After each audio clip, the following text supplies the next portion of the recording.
Welcome to my channel Manish study. दोस्तों आज हम आपके सामने दोस्तों एक नया चैप्टर ले आए डाटा इंटरप्रिटेशन। दोस्तों डाटा इंटरप्रिटेशन यानी इसे कहते हैं दोस्तों आंकड़ों का विश्लेषण। दोस्तों हमें कुछ आंकड़े दिए होंगे और उसमें कुछ जानकारी होगी, उन्हीं जानकारियों पर बेस्ड दोस्तों हमसे कुछ क्वेश्चन पूछेगा और उन्हें हमें सॉल्व करना रहेगा। दोस्तों आइए समझते हैं दोस्तों डाटा इंटरप्रिटेशन कितने टाइप का होता है। दोस्तों डाटा इंटरप्रिटेशन दोस्तों 4 टाइप का होता है। पहला क्या होता है दोस्तों पाई चार्ट। पहले को दोस्तों क्या कहते हैं पाई चार्ट। सेकंड होता है दोस्तों लाइन ग्राफ। और तीसरा होता है दोस्तों टेबल ग्राफ यानी बार ग्राफ। तीसरा क्या होता है दोस्तों बार ग्राफ। और चौथा होता है दोस्तों टेबल ग्राफ। दोस्तों इन सभी को हम बारी बारी से समझेंगे कि पाई चार्ट क्या होता है, लाइन ग्राफ क्या होता है, बार ग्राफ क्या होता है और टेबल ग्राफ क्या होता है। आइए दोस्तों पहले समझते हैं पाई चार्ट क्या होता है। दोस्तों मान लीजिए दोस्तों पाई चार्ट है। पाई चार्ट को हम कैसे समझेंगे दोस्तों। पाई चार्ट मान लीजिए किसी परिवार के व्यय और बचत के खर्च को हमें दर्शाना हो तो क्या करेंगे, एक ऐसे दोस्तों सर्किल होगा पाई चार्ट में। दोस्तों जब भी पाई चार्ट का दोस्तों क्वेश्चन आएगा इसमें एक जो है सर्किल होगा और इसमें मान लीजिए किसी परिवार की क्या करना है दोस्तों बचत और व्यय को यानी खर्च को दर्शाना है। तो हम क्या करते हैं, मान लीजिए इस तरह से देगा परसेंटेज में। मान लीजिए ये भोजन पे खर्च कर रहा है कितना 20%। एक परिवार जो है भोजन कितना खर्च कर रहा है 20%। और दोस्तों दवा पे खर्च कर रहा है 30%। और मान लीजिए ये दोस्तों क्या है अन्य खर्च पे क्या दे रहा है दोस्तों, अन्य खर्च पे दे रहा है दोस्तों, अन्य खर्च पे 30%। अन्य खर्च पे क्या कर रहा है दोस्तों 30% खर्च कर रहा है। एक परिवार जो है दोस्तों भोजन पे 20%, दवा पे 30% और अन्य खर्च पे 30%। जो शेष बचा दोस्तों इसमें सब आ गए तो 30% खर्च कर रहा है। तो दोस्तों इसका बचत कितना हुआ, इसका बचत मान लीजिए 20%। कितना कर रहा है बचत दोस्तों 20%। बचत कितना कर रहा है 20% कर रहा है। तो जब इस तरह से आंकड़े दिए होंगे, जानकारी दी होगी दोस्तों, एक सर्किल होगा और उसमें दोस्तों परसेंटेज में जो है जानकारी दी होगी, तो इस तरह के जो चार्ट होगा उसे क्या कहते हैं पाई चार्ट कहते हैं। दोस्तों हम तो इसमें परसेंटेज में आपको दर्शा दिए हैं दोस्तों। कहीं कहीं दोस्तों डिग्री में दिया होगा तो डिग्री में होगा या परसेंटेज में होगा और ये सर्किल नुमा होगा दोस्तों। तो इसमें जो जानकारी दी होगी, इस तरह की जानकारी जो दी होगी उसे क्या कहते हैं, इस तरह के चार्ट को क्या कहेंगे पाई चार्ट कहेंगे। अब दोस्तों अगला देखते हैं दोस्तों लाइन ग्राफ। दोस्तों लाइन ग्राफ समझते हैं अगला। दोस्तों अब अगला है लाइन ग्राफ। दोस्तों लाइन ग्राफ समझने के लिए हम क्या करते हैं, मान लीजिए हमें दिन के तापमान को दर्शाना है कि दिन के तापमान को दर्शाना है तो कुछ इस तरह से फिगर बनेगा। इस तरह से ये दोस्तों क्या है, ये समय है, ये क्या है इस तरफ दोस्तों समय है और इधर यहां पे क्या है, यहां पे दोस्तों तापमान है, ये तापमान है। ये टाइम है मान लीजिए दोस्तों, ये यहां से ये 9 AM 10 AM 11 AM 12 AM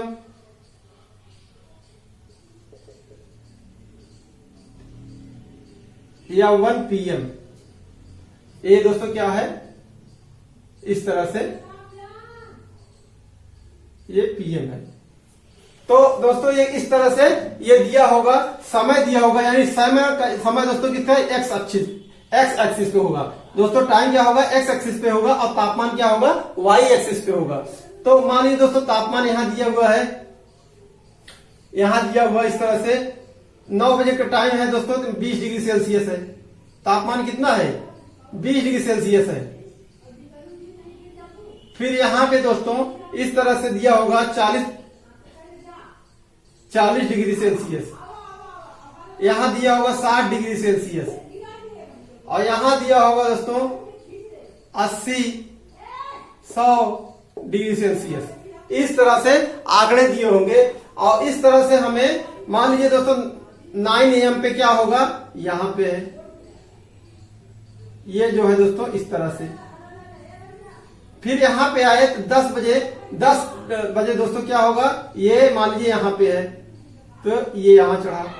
फिर ये क्या होगा 11 AM पे क्या हो गया, तापमान 60 डिग्री, तो इस तरह से ये ऊपर चढ़ गया।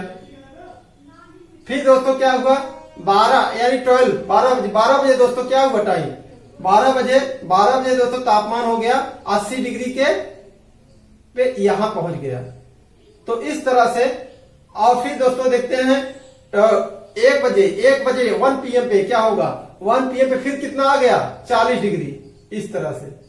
तो जब इस तरह से आंकड़े दिए होंगे तो इस तरह से जो है ग्राफ बनेगा दोस्तों। तो ये ग्राफ क्या कहलाएगा, ये ग्राफ बनाएगा लाइन ग्राफ। क्या कहलाएगा दोस्तों, लाइन ग्राफ कहलाएगा।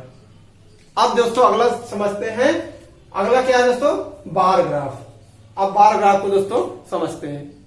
तो अगला है बार ग्राफ। दोस्तों बार ग्राफ क्या होता है, कुछ इस तरह से बना होगा। यहां क्या दिया होगा दोस्तों, मान लीजिए किसी कंपनी के आय और व्यय का विवरण दिया हुआ है दोस्तों, आय और व्यय का विवरण दिया हुआ है। ये आय हो गया दोस्तों और ये क्या हुआ, व्यय हो गया।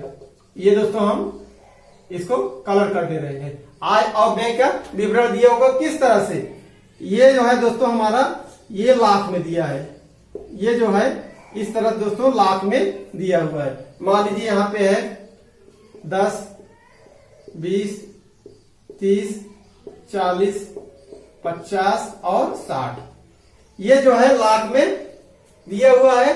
और ये हमारा क्या है, आय है। मान लीजिए दोस्तों हमारा आय जो है पहले, और यहां सन दिया होगा दोस्तों 2000, 2001, 2002, इस तरह से सन वाइज दोस्तों ये दिया होगा, आय और व्यय का विवरण दिया होगा। और हमें इस तरह मान लीजिए दोस्तों 2000 में ये हमारा क्या है, आय है, ये आय का है यानी कि ये 40 है, इसके समकक्ष यानी 40 है। और हमारा व्यय कितना हुआ, व्यय मान लीजिए दोस्तों कितना है हमारा 30 है, व्यय हमारा क्या है 30 है। 2000 में किसी कंपनी का दोस्तों आय जो है 40 है और व्यय जो है दोस्तों कितना है 30 है। इसी तरह से 2001 में ये हमारा क्या है, आय कितना हो गया 50 हो गया। वह व्यय कितना हुआ, व्यय हमारा 20 हो गया दोस्तों, कितना हो गया, ये 20 हो गया, व्यय हमारा 20 हो गया। इसी तरह से 2002 में हमारा दोस्तों इनकम क्या हो गई, यानी कंपनी की इनकम कितना हो गया 60 हो गया। वह कमी दोस्तों यानी खर्च कितना हुआ, यानी व्यय हमारा 50 हो गया। तो जब इस तरह से चार्ट यानी ग्राफ बना होगा और इस तरह से दिया होगा तो ये क्या कहलाएगा, बार ग्राफ। कुछ इस तरह से बना होगा।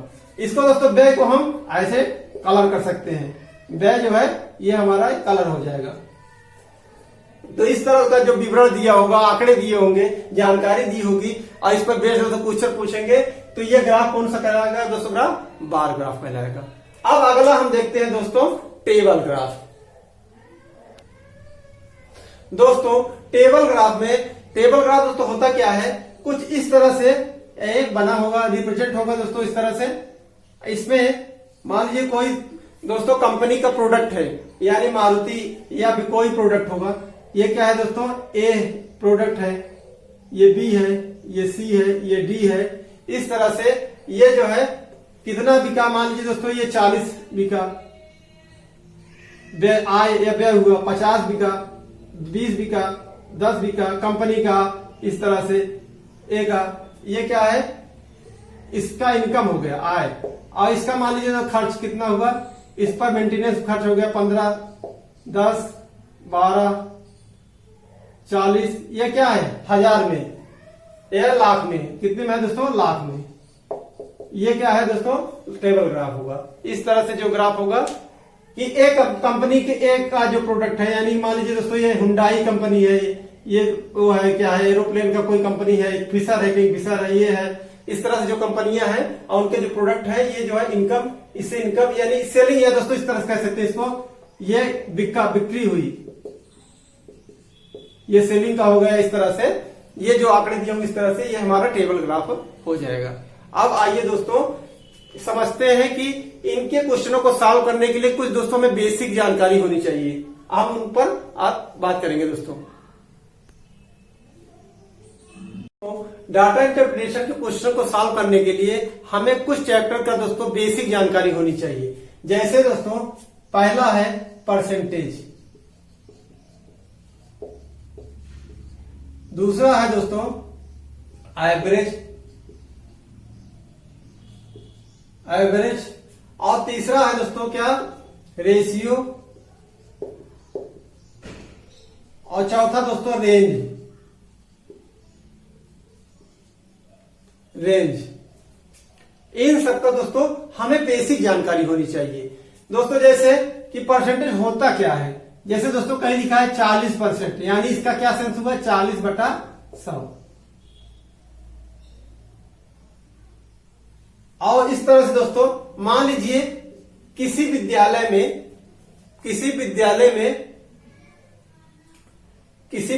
में विद्यार्थी दोस्तों कितना है, कुल विद्यार्थी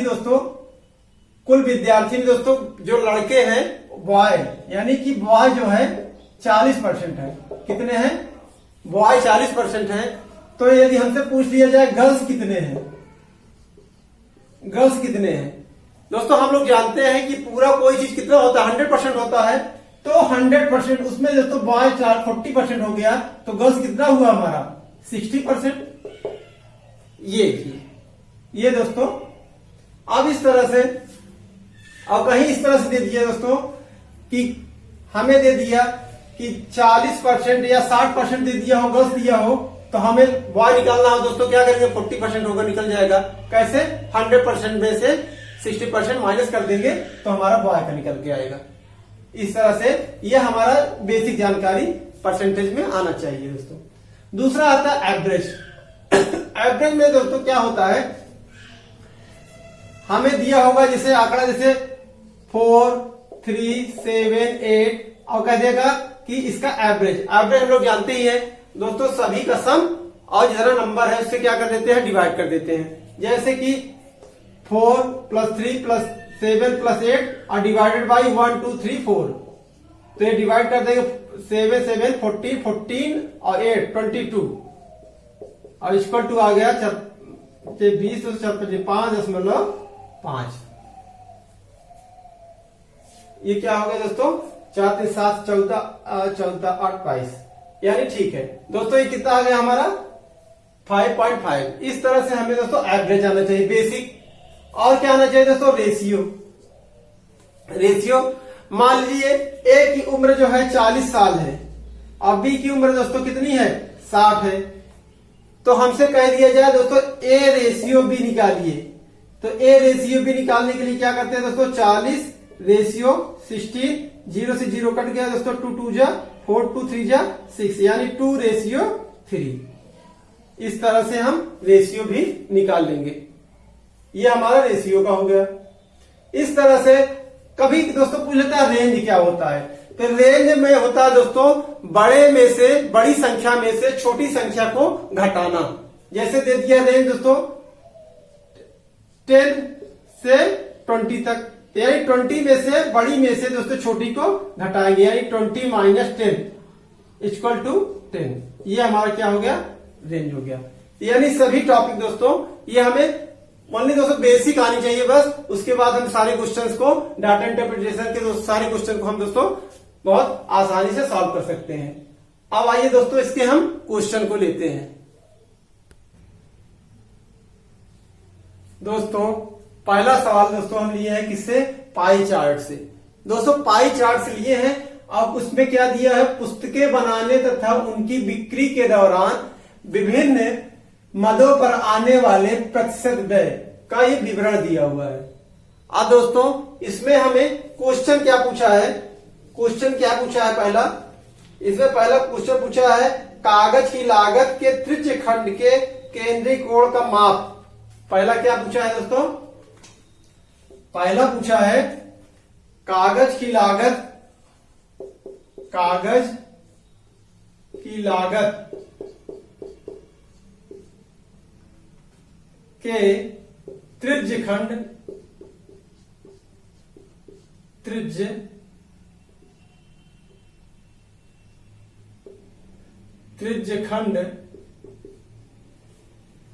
के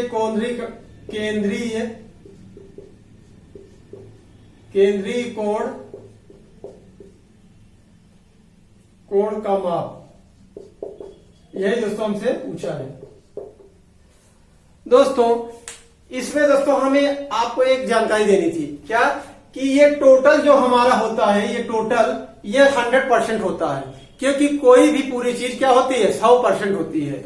यानी ये दोस्तों परसेंटेज में 100% होता है, प्रतिशत में दोस्तों क्या होता है 100% होता है। यदि डिग्री में बात किया जाए तो डिग्री में एक केंद्रीय कोण यानी अंदर का दोस्तों तो पूरा कोण कितना होता है, एंगल 360 डिग्री होता है, 360 डिग्री होता है। आइए दोनों दोस्तों क्या होते हैं, बराबर होते हैं।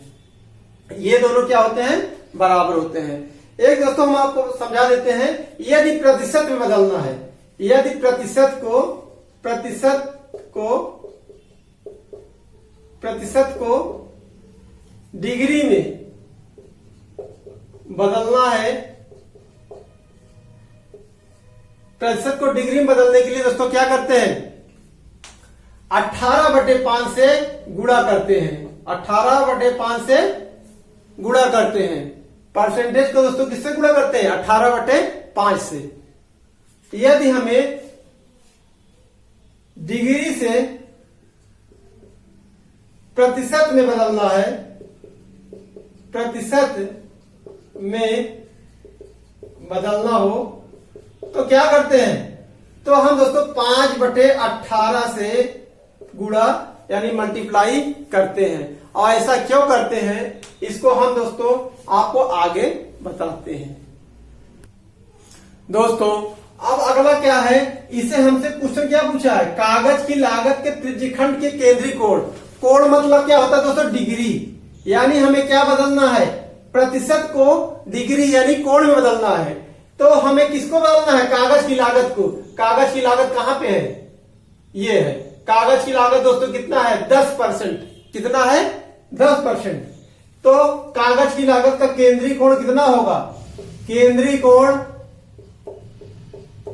कोण कितना होगा कागज की लागत का, ये 10% दिया हुआ। कितना दिया है दोस्तों 10%। लेकिन दोस्तों हम आपको बता चुके हैं कि परसेंट को हमें किस में बदलना हो, डिग्री यानी केंद्रीय कोण बदलना हो तो हमें किससे गुणा करेंगे, प्रतिशत को डिग्री बदलने के लिए 18/5 से। किससे गुणा करेंगे 18/5 से, 18/5 से गुणा करेंगे तो ये हमारा हो जाएगा 5 से दोस्तों कट गया 2 बार में, 5 दूनी 10 और ये आ गया। ये दोस्तों परसेंट हमें अब नहीं बदलना, 10 को बदलना है। तो 5 दूनी 10 18 दूनी 36 ये डिग्री होता है दोस्तों, यानी कि 36 डिग्री। क्या करना है दोस्तों, हमें किसमें बदलना था, तो इसके माप केंद्रीय कोण का माप बताना था। तो ये हमारा 36 डिग्री आ गया। क्यों, क्योंकि हमने जो है क्या किया, ये 10% था दोस्तों, हमने क्या किया 18/5 से मल्टीप्लाई कर दिया। तो 5 से दोस्तों 10 कट के 2 बार में तो 36 डिग्री आ गया। कितना 36 डिग्री आ गया। अब इस तरह से ये हमारा केंद्रीय कोण किसका आ गया, कागज की लागत का। अब अगला क्वेश्चन दोस्तों पूछा है यदि छपाई का व्यय रुपए 17,500 है तो निम्न रॉयल्टी देनी पड़ी, दूसरा पूछा है। तो इसको दोस्तों पहले हम इरेज करते हैं। तो इसके लिए हम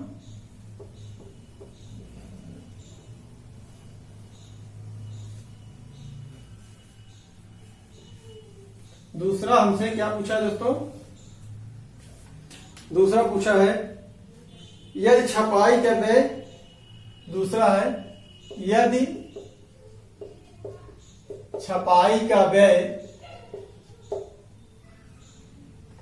₹17,500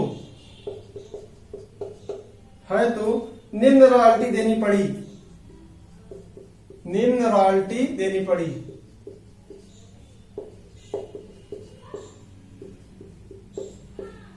निम्न रॉयल्टी देनी पड़ी।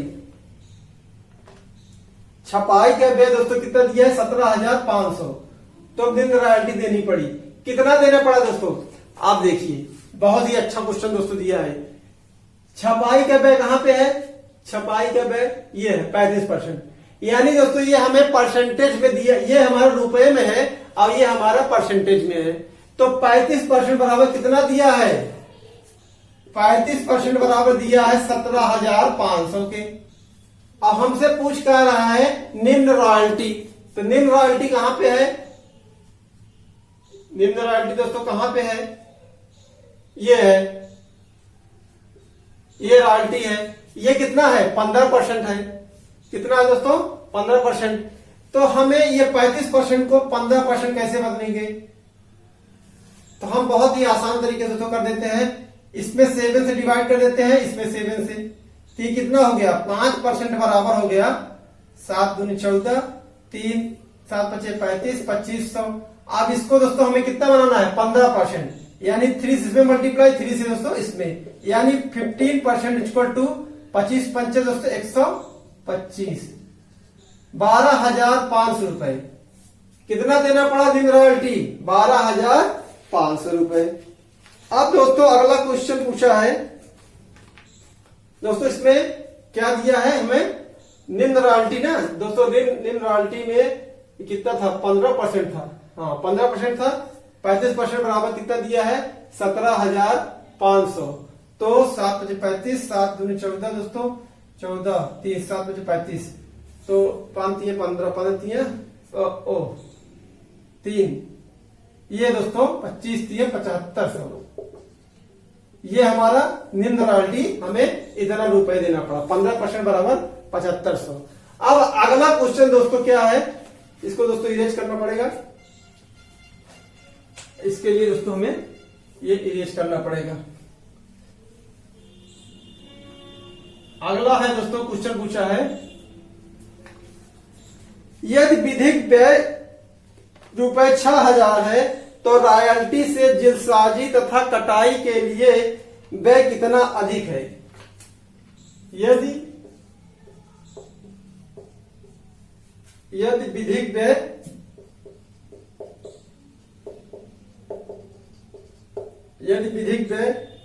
₹6,000 है, 6,000 है तो रॉयल्टी से जिल्दसाजी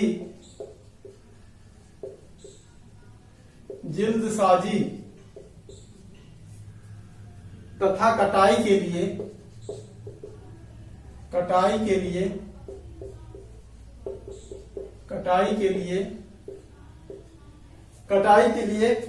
व्यय कितना अधिक है? व्यय कितना अधिक है?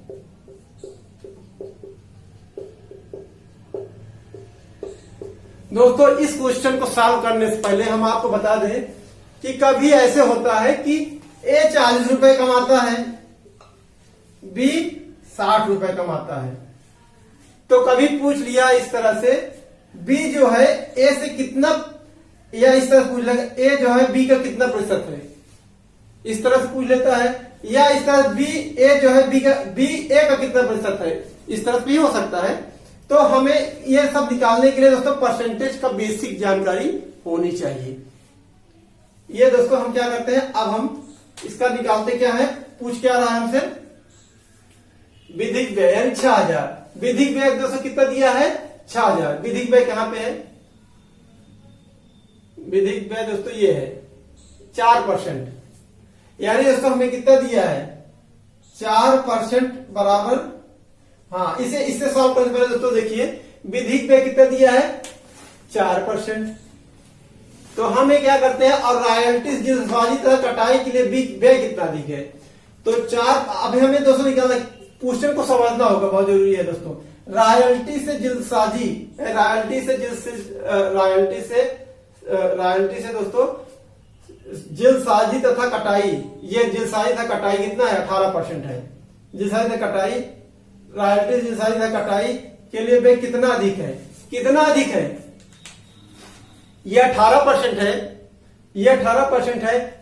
और रॉयल्टी दोस्तों कितना है, रॉयल्टी जो है दोस्तों कितना है, 15% है। रॉयल्टी दोस्तों कितना 15% है।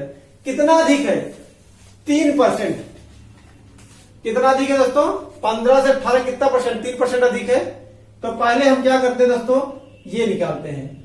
पहले एक व्यय, विधिक व्यय, विधिक व्यय क्या है दोस्तों, विधिक व्यय ये, यानी 4% बराबर 6000, तो 1% बराबर 4 के 4 दोस्तों, 2 4 5 20, 1500। 1% का मान आ गया, वैल्यू आ गया 1500। अब हमें दोस्तों कितना अधिक है, जल्दसाजी तथा कटाई, जल्दसाजी तथा कटाई, ये जो है किससे, रॉयल्टी से 3% का दोस्तों अधिक है। तो कितना अधिक है, 3%। तो 3% वैल्यू कितना हो गया, 1500 इंटू 3 इक्वल टू 15 4500 रुपए। कितना अधिक है, ये अधिक है, कितना, 45 रुपए। ये हमारा सॉल्व हो गया। अब दोस्तों देखते हैं अगला क्वेश्चन। अगला क्या है, अब दोस्तों इसको हम इरेज करेंगे।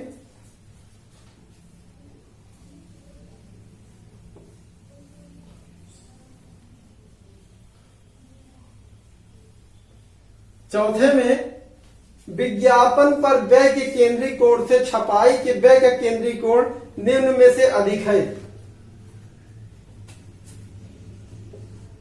क्या पूछा है दोस्तों, विज्ञापन पर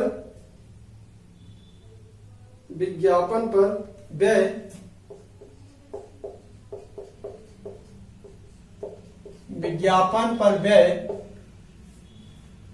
के केंद्रीय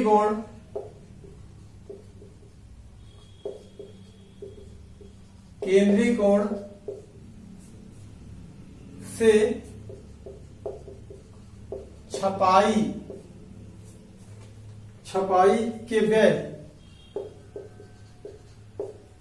छपाई के व्यय का केंद्रीय कोण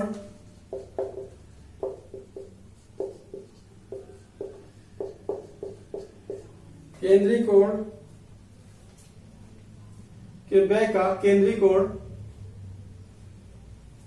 छपाई के व्यय का केंद्रीय कोण निम्न अधिक है, हाँ। अब दोस्तों क्वेश्चन बहुत अच्छा है, इसको समझना है। विज्ञापन पर व्यय के केंद्रीय कोण, विज्ञापन पर व्यय कहां है दोस्तों, विज्ञापन पर व्यय ये है 18%। और छपाई के व्यय कहां है, 35%। विज्ञापन व्यय 18% दोस्तों, छपाई के व्यय 35%। 18 से 35 कितना अधिक है, 35 जो है दोस्तों 18 से कितना ज्यादा है, कितना अधिक है, 35 जो है 18 से कितना अधिक है। तो हम करेंगे तो 18 2 20 और 20 10 30, 17%। यानी कितना अधिक है, 17%। ये अधिक है, 17% अधिक है। और दोस्तों हम लोग जानते हैं कि इसके पहले हमें क्या दिया हुआ था, अभी हमें दोस्तों एक वैल्यू दिया हुआ था, उससे भी हम सॉल्व कर सकते हैं। या फिर आप ऐसे भी कर सकते हैं, पहले दोस्तों विज्ञापन पर व्यय का निकाल दीजिए केंद्रीय कोण, उसके बाद छपाई के व्यय का केंद्रीय कोण निकाल दीजिए, उसके बाद उसमें से दोनों में से घटा दीजिए। तो पहला कौन सा है, विज्ञापन व्यय। तो विज्ञापन व्यय कहां है दोस्तों, ये है 18%। तो 18% को दोस्तों हमको बदलना है किसमें, 18% को डिग्री बदलना है। तो डिग्री बदलने के लिए हम बताए थे दोस्तों क्या करते हैं, 18/5 से गुणा कर देते थे। ये तो हमारा हो गया किसमें, डिग्री में। अब इसके बाद हमें क्या करना है, छपाई कहां है दोस्तों, छपाई के व्यय ये है, इसको भी डिग्री में बदलना है। इसको बदलिए दोस्तों, 35 को 18/5 से गुणा कर दीजिए, 5 7 35, 18 7 126, 126 डिग्री ये हो गया दोस्तों। अब ये अगर करेंगे दोस्तों सॉल्व करेंगे तो ये आ जाएगा 144, 324/5, ये बराबर आ जाएगा 5 छंके 30 और 5 चौके 20 और 5 चौके 20, 5 अट्ठे 40। तो कितना अधिक है, दूसरे वाले में पहले वाले को घटा देंगे तो अधिक है बराबर, यहां लिखेंगे अधिक बराबर 126 डिग्री माइनस 64.8 डिग्री को घटाएंगे तो आ जाएगा, यहां दोस्तों घटा देते हैं 126.0 और यहां आ जाएगा दोस्तों 64.8। 10 में 60 गए दोस्तों 2, 5 में 4 गए 1 और 6 6 12, 61.2 डिग्री, 61.2 डिग्री। ये हमारा आ गया चौथा डी। अब दोस्तों इसमें आगे क्वेश्चन क्या पूछा है, अगला एक दोस्तों इसमें और पूछा है, एक क्या पूछा है,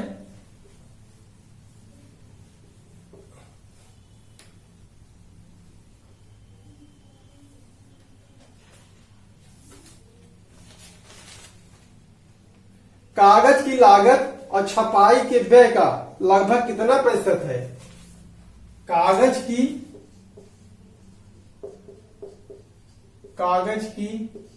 लागत छपाई के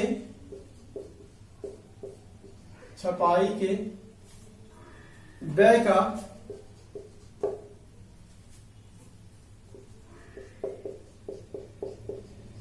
लगभग कितना प्रतिशत है, क्वेश्चन को समझना होगा दोस्तों। क्वेश्चन कह रहा है कागज की लागत छपाई के व्यय का, किस पर दोस्तों, किसके रिस्पेक्ट बात हो रही है, छपाई के व्यय का, तो वो दोस्तों नीचे होगा, छपाई के व्यय क्या होगा, नीचे होगा। तो कागज की लागत कितना है, कागज की लागत ये है दोस्तों, कागज लागत है 10%, यानी 10% बटे में छपाई के व्यय कहां है, छपाई का व्यय 35% का कितना प्रतिशत के लिए क्या करें, 100% से गुणा, परसेंट से परसेंट दोस्तों कट गया, 5 से दोस्तों 35, 5 दूनी 10, यानी कितना हो गया दोस्तों 200/7%। और ये आकर आएगा दोस्तों 7 दूनी 14, 6, 7 8 56, 4 और 7 5 35, फिर दोस्तों आ जाएगा, यानी दोस्तों 28.6 आएगा, ये आ जाएगा प्रतिशत, 28.6% लगभग में। ठीक है दोस्तों, अब इस तरह से ये हमारा क्वेश्चन कंप्लीट हो गया दोस्तों। अब पार्ट 2 दोस्तों, इसके बाद हम आपको 1 से या 2 दिन में आपको 2 बना के देंगे दोस्तों।